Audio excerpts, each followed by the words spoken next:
Hello, this is Nick from PlanetReport.net. Sorry I haven't been around for a couple of months, been doing other things, and also I've had a bit of a nightmare with me broadband. I've had 3 engineers out. It's a long story, but hopefully it's all back to normal now, so I will be able to do videos more regular.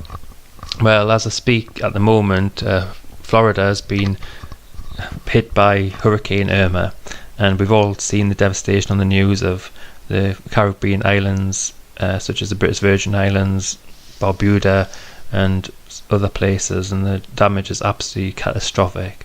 So, thoughts to all those people who've lost loved ones or have lost their houses, and also to people in Florida who are going through it as today, and it's far from being over yet. So hopefully everyone will stay safe and they recover from any damage that they might have to the homes and stuff in the coming weeks.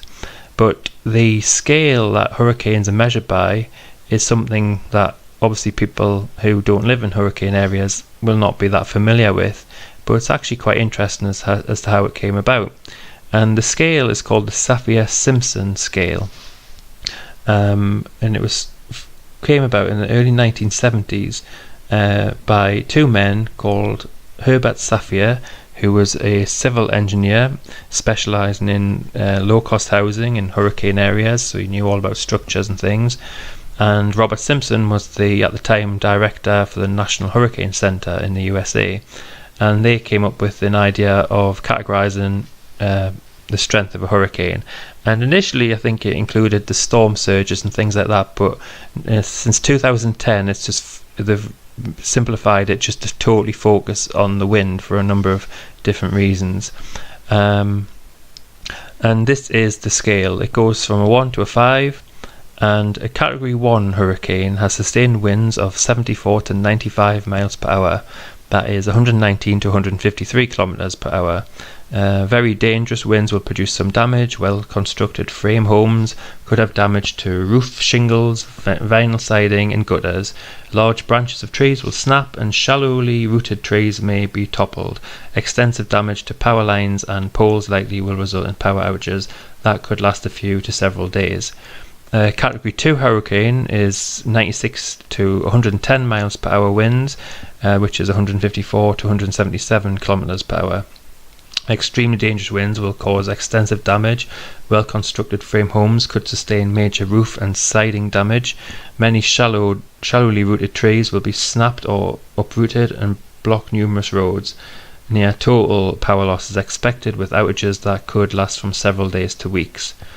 Category 3, anything more than a 3 is a 3 or 4 or 5 is considered a major hurricane, and Category 3 is 111 to 129 miles per hour winds, which is 178 to 208 kilometers per hour. Devastating damage will occur. Well-built framed homes may incur major damage or removal of roof decking and gable ends.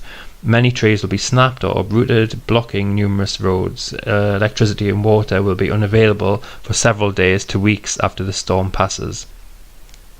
A Category 4, which is 130 to 156 miles per hour, 209 to 251 kilometers per hour winds.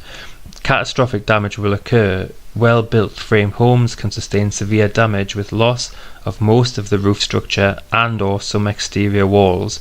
Most trees will be snapped or uprooted and power poles downed. Fallen trees and power poles will isolate residential areas. Power outages will last weeks to possibly months. Most of the area will be uninhabitable for weeks or months. And Category 5, which is the very strongest type of hurricane, you can't get any higher than a Category 5, is 157 miles per hour or higher, and that's 252 kilometers per hour or higher winds. Catastrophic damage will occur. A high percentage of framed homes will be destroyed, with total roof failure and wall collapse. Fallen trees and power poles will isolate residential areas. Power outages will last for weeks to possibly months. Most of the area will be uninhabitable for weeks or months. So we've seen that in the last few days in the British Virgin Islands and places like that, where it just looks as though it's like being a massive bombing raid on the place. It's horrendous. So that is just the wind damage, because again it doesn't include the storm surge and the rain and stuff like that. So there's obviously other factors that can create even more damage, but this is just the actual hurricane winds. So if you're in Florida or if you're in the Caribbean, good luck, and hope you stay safe, and get in time. I mean, for anyone who's lost family or been injured or anything, everyone has so much sympathy for you.